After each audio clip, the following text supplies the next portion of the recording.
आज आपकी पहली प्रश्नावली शुरू करते हैं। आज अपनी तारीख कितनी हो गई भाई? 20।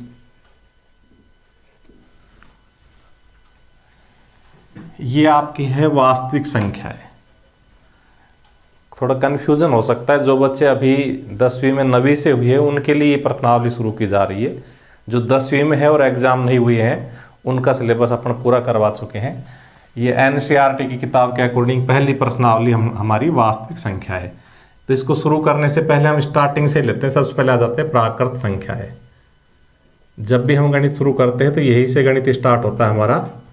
प्राकृत संख्या है, इनको हम n से लिखते हैं क्योंकि n माने होता है नेचुरल और नेचुरल माने होता है प्राकृत। तो नेचुरल नंबर प्राकृत संख्या है।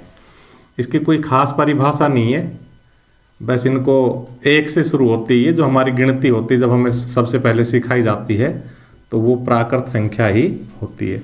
इन 3 डॉट का मतलब ये ऐसे ही अनंत तक जाती रहेगी। 3 के बाद 4 आएगा, 4 के बाद 5, फिर 6, फिर 7, ऐसे अनंत तक चलती रहेगी। तो ये प्राकृत संख्याएं होती है। अब इन प्राकृत संख्याओं में भी विभाजन करते हैं, जैसे सम संख्याएं। तो ये क्या होती है इसके बारे में थोड़ा सा बता देते हैं। जिनका इकाई का अंक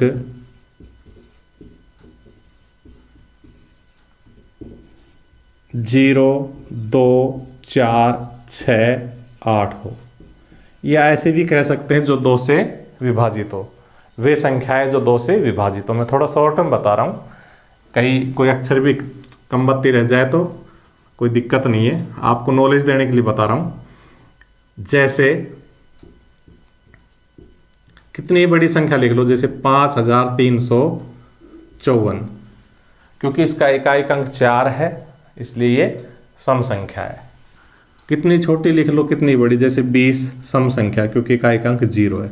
या ऐसे कहे 2 का भाग जा रहा है, इसमें भी 2 का भाग जा रहा है ना। और कोई लिख लो जैसे 5, 6, 9, 8, इसका इकाई अंक 8 है इसलिए सम संख्या है।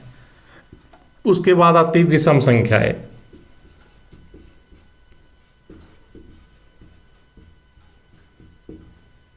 यहां एक बात और कर लेते सम संख्याओं में नोट डाल के कि 0 सम संख्या नहीं है। अब 0 सम संख्या क्यों नहीं है? क्योंकि 0 प्राकृत संख्या ही नहीं है, और प्राकृत संख्याओं में सम विषम संख्याएं होती है।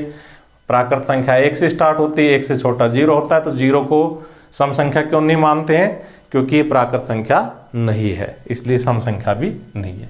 विषम संख्याएं जिनका इकाई का अंक 1, 3, 5, 7, 9 हो, वो विषम संख्याएं कहलाती है। जैसे कोई भी संख्या लिख लो, जैसे 9, 8, 7, 3, क्योंकि इकाई का अंक 3 है अतः ये विषम संख्या है। जैसे 57, क्योंकि इकाई का अंक 7 है अतः विषम संख्या है। कोई और लिख लो, जैसे 379, विषम संख्या है। उसके बाद आती है भाज्य संख्याएं। भाज्य संख्याएं ये क्या होती है? ये ऐसी संख्या होती है जिनमें एक और स्वयं के अलावा किसी अन्य संख्या का भी भाग चला जाए, वो भाज्य संख्या कहलाती है। और इन्हें यौगिक संख्याएं भी कहते हैं।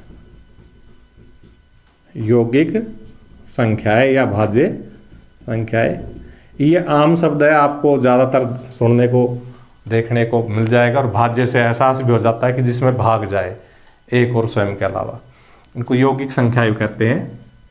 वे संख्याएं जो एक एवं स्वयं के अलावा किसी अन्य संख्या से भी विभाजित हो।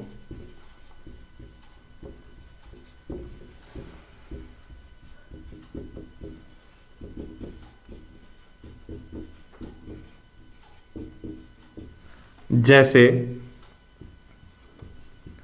हम संख्या ले सकते हैं 4।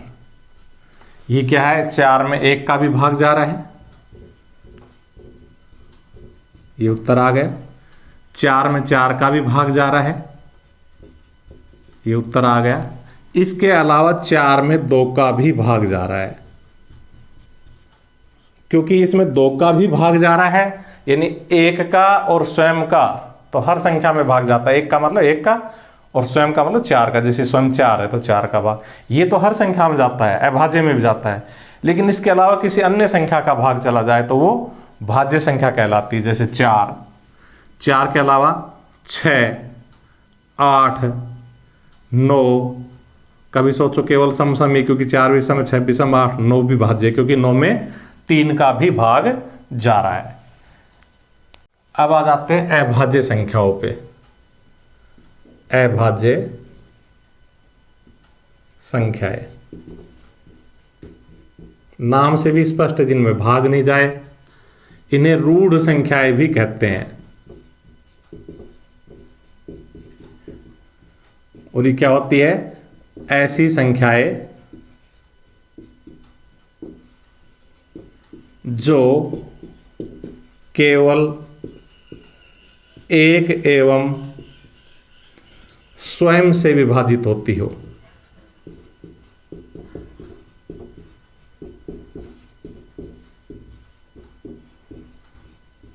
वो क्या कहलाएगी, अभाज्य संख्याएं कहलाएगी या रूढ़ संख्याएं कहलाएगी। जैसे 2, क्योंकि 2 में या तो 1 का भाग जाता है, 2 का भाग जाता है। 3, क्योंकि 3 में या तो 3 का भाग जाता है या 1 का भाग जाता है। 5, फिर 7, फिर 11, तो ये अभाज्य संख्याएं हुई। अब देखिए हमने 1 नहीं लिया, न तो भाज्य में लिया न अभाज्य में, तो नोट डाल के लिखेंगे 1 न तो भाज्य है और न ही अभाज्य है। जब हम भाज्य संख्याओं की गिनती करते हैं तो उसमें भी 1 को काउंट नहीं करेंगे, और जब अभाज्य संख्याओं की गिनती करते हैं तो उसमें भी 1 को नहीं गिनते। 1 को भाज्य में भी नहीं गिनते हैं, अभाज्य में भी नहीं गिनते हैं। 2 एकमात्र सम संख्या है जो अभाज्य है। तो इस प्रकार से हमने आपको प्राकृत संख्याएं बताई। प्राकृत संख्याओं में हमारे पास सम संख्याएं बताई, विषम संख्याएं बताई, भाज्य संख्याएं बताई, अभाज्य संख्याएं बताई। अब हम पूर्ण संख्याएं बताएंगे, यानी कि हमारे प्राकृत संख्याओं का टॉपिक था। अब हमारा अगला टॉपिक शुरू होता है पूर्ण संख्याएं। ये पूर्ण संख्याएं होती है क्योंकि पूर्ण की अंग्रेजी होल होती है, होल को W से स्टार्ट करते हैं, इसलिए पूर्ण संख्याओं को W से लिखते हैं। और इसकी छोटी सी परिभाषा हम लिख सकते हैं कि यदि प्राकृत संख्याओं में शून्य को शामिल कर लिया जाए तो पूर्ण संख्याएं कहलाती है। यदि प्राकृत संख्याओं में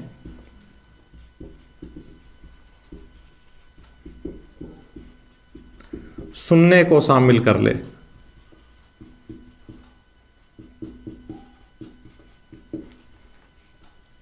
ये शामिल में गड़बड़ हो रही, पता नहीं कौन सा सही आएगा।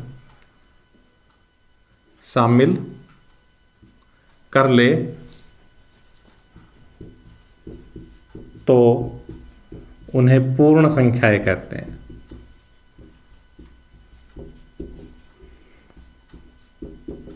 तो देखिए अभी हमने प्राकृत संख्याएं लिखी थी, क्या लिखी थी, 1, 2, 3, 4 और डॉट डॉट डॉट।